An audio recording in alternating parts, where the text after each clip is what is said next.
I'm Mark Valador, the product marketing manager for the Eye of Judgment. Well, the Eye of Judgment is a combination of board game, strategic card play, and using the technology of the PlayStation 3, a video game. So what you get in the package when you get it is, obviously you'll get the software product. You'll also get the PlayStation Eye camera. You'll also get the stand, which will hold the camera in place and get the right angle for the Nine Fields battle mat, which you'll get. And you'll also get cards, a set of 30 cards and a booster set cards. And all of these cards contain creatures, spells, and certain special cards that grant abilities within the game. The game itself revolves around the 9 fields, and your ultimate goal is to control and occupy 5 of the 9 squares or grids. For the trading card gamer, there's a lot of strategy elements within each of the cards.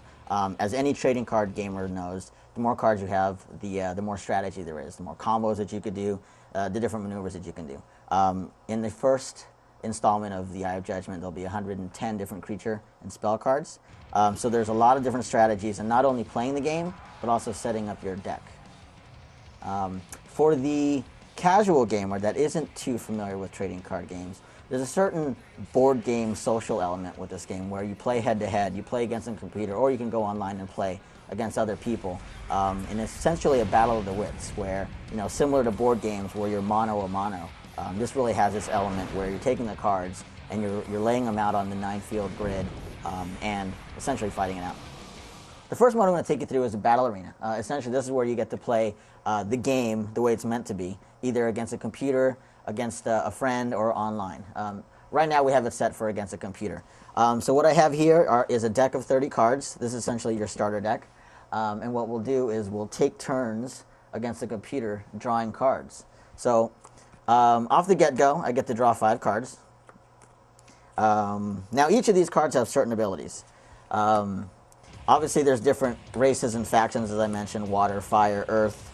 So what I want to look here is look at the position on the grid. As you noticed on the 9 fields grid, there are different attributes on each of the grids as well. So lava, water, woods, and earth. And there's also the biolith grid. Each of them has different abilities, and I'll show you how that works as well. So right now I'm going to take a water-based creature, and I'm going to put him on a water-based grid right here. So when you put a water-based element on a water-based grid, he increases his strength value +2. So what happens here is a 1/1 creature turns into a 3/1 creature, and you'll see that from stats displayed on the game. So I'm just going to go ahead and attack his creature directly. So I put an earth creature on a biolith creature, so I won't get the strength bonus, but he's a 2/1 creature, and that should be fine. I attack for 1 and I have a strength of 2. Now whenever you lay down a card for the first time, it'll initiate an attack if there is somebody within vicinity to attack. So here are some of the battle animations. And I miss. Joy.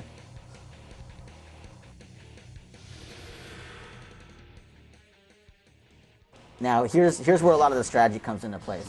So now that I missed, his white cubic creature has a special ability to summon somebody, without getting too technical, summon somebody for free.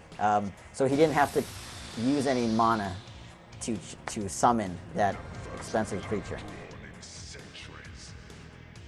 So he does still have mana left, and he's going to go ahead and cast another creature at my rear facing. So the penalty for me is it's going to do 1 more attack than normally does.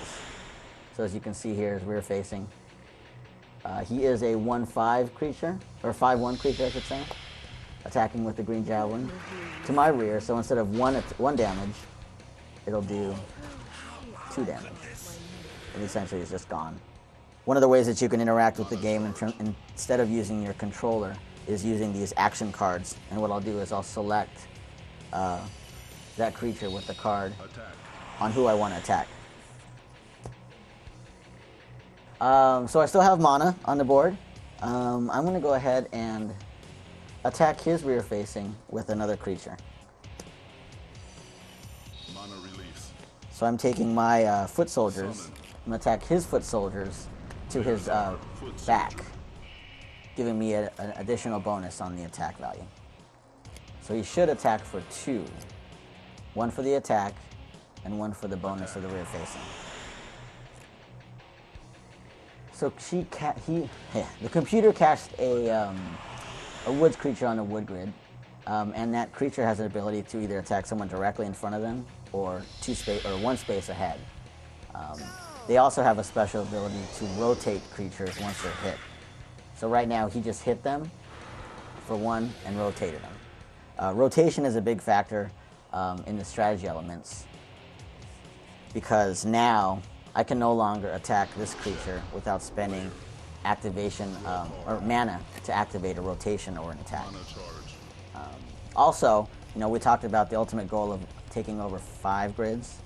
He has me in check right now because he has 4, and if I don't do anything to his creatures to make it less than 4, he essentially could win next round. Another reason why rotation is important is because depending on who you put out there, who gets attacked, if somebody's attacking you from in front, you get an automatic counterattack. So you try to strategically place your cards and rotate them so that you can counterattack, or vice versa, you attack without being countered. So we're working with Hasbro and Wizards of the Coast to create cards and help in the design of the cards to just add that strategic element to the gamers that know about this kind of game.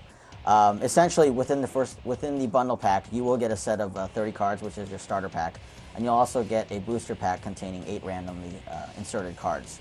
Different rarities: common, uncommon, rare, and ultra rare. You also will be able to purchase booster packs and themed packs from Hasbro as well. So by adding different collections together and combining the different cards, come up with a whole different scenario of strategy in each deck. So the Eye Judgment is slated for fall release for the PlayStation 3. When you do buy the product, you'll get the camera, you'll get the stand, you'll get the mat.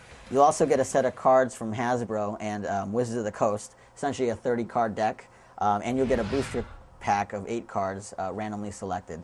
So you'll be able to customize your gaming experience from there.